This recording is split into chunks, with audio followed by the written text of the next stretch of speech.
voin hi July ni som pariat sang ni le som ni pakhat ania ama sa in Hringnun Lamtluang project thu cha lo ngai thathin tu zong te lali so Krista mengin chibei kabuk chewa voin Pathian ni hian phim khur takin him takin lim takin ama nen hun in lo man dun ngei theina turin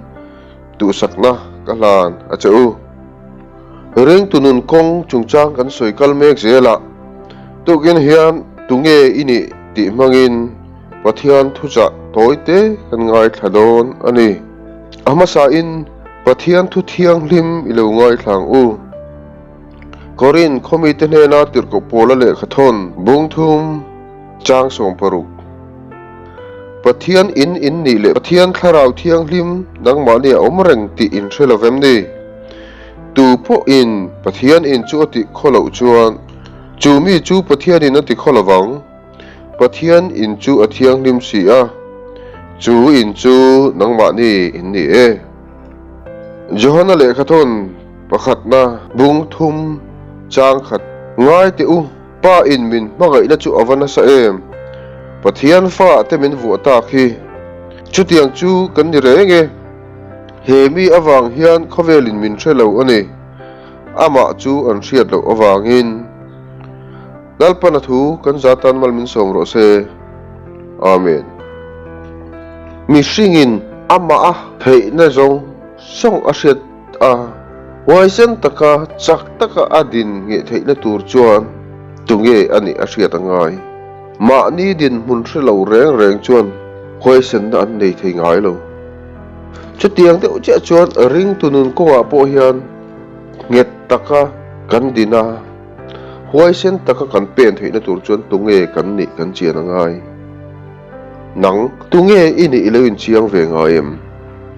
Johana le khathon pakhat na khan Pathian mangai na sat zia kan mua Pathian fa avua kan omthu kan mua chu Bible nge in min thila a chan dam fa da chu Pathian fa voin kan omani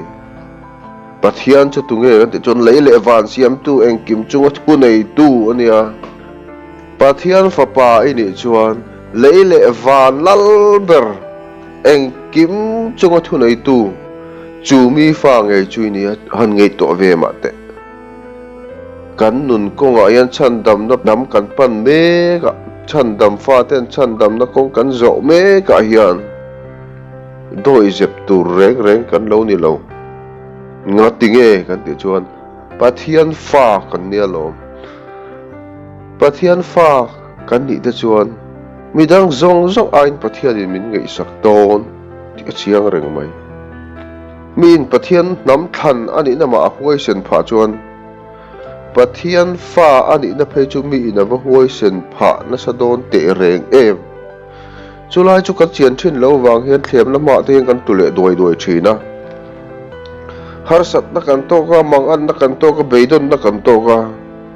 chunga na chon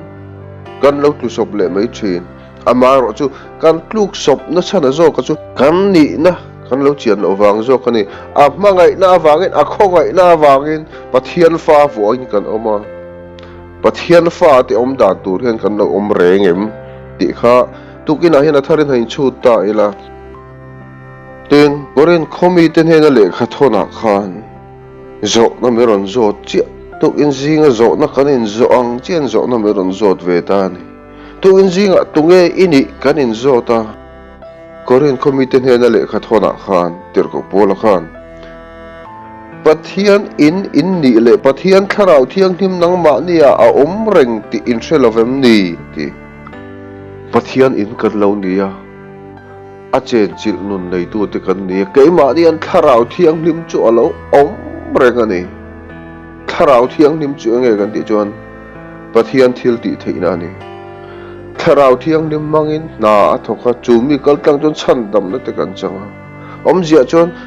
pa thil ti theina kha ke ma ni a hian a om na dot tu kha kan chhiar le chon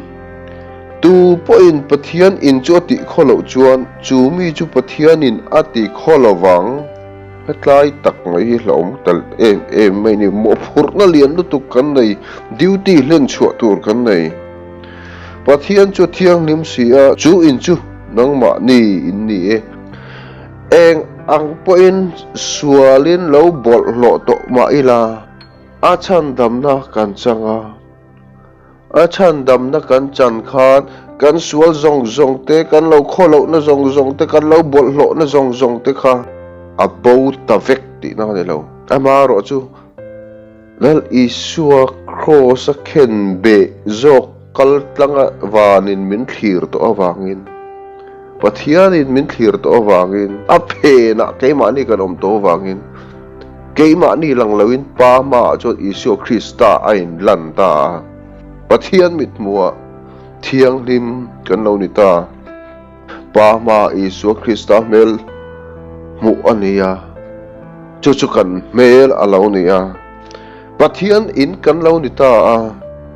keima ni a tharau thiang ni malo cheng ta amaro chu mi chu kan sia thin lo wang chon lemlet na te dik lo na te rin om lo na te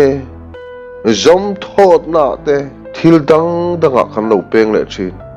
Pathian in kan ni se lo hian he kan le kan ka hian kan then om pa kan then om nu te lo rel le thin tu po he in he Pathian in keima ni oma hi ati kholo tu chu Pathian in ati kholo don ani ti kan mang hilawang hian them na te kan lo tlue duai ya rui lo boy ate kan lo lu ta mo mi pat mai chiat na te ei ruk na te tun lai na le chang kan na te kan lo tol klua ama ero chu ama ni na setu Pathian fa ani le Pathian in ani chiang tu chuan anun kha thiang lim turin avonga a hum himang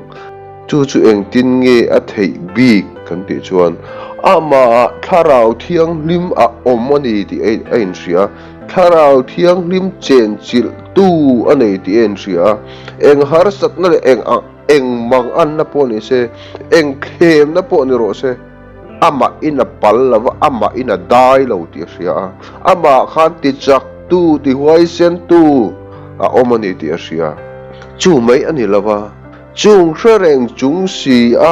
ama kha in vong thiang lim lo ani chuan Pathian in ti kholo tu chu Pathian in ala ti kholo don ti ria a tharau thiang lim chen chil mal som no pe kan i rual khan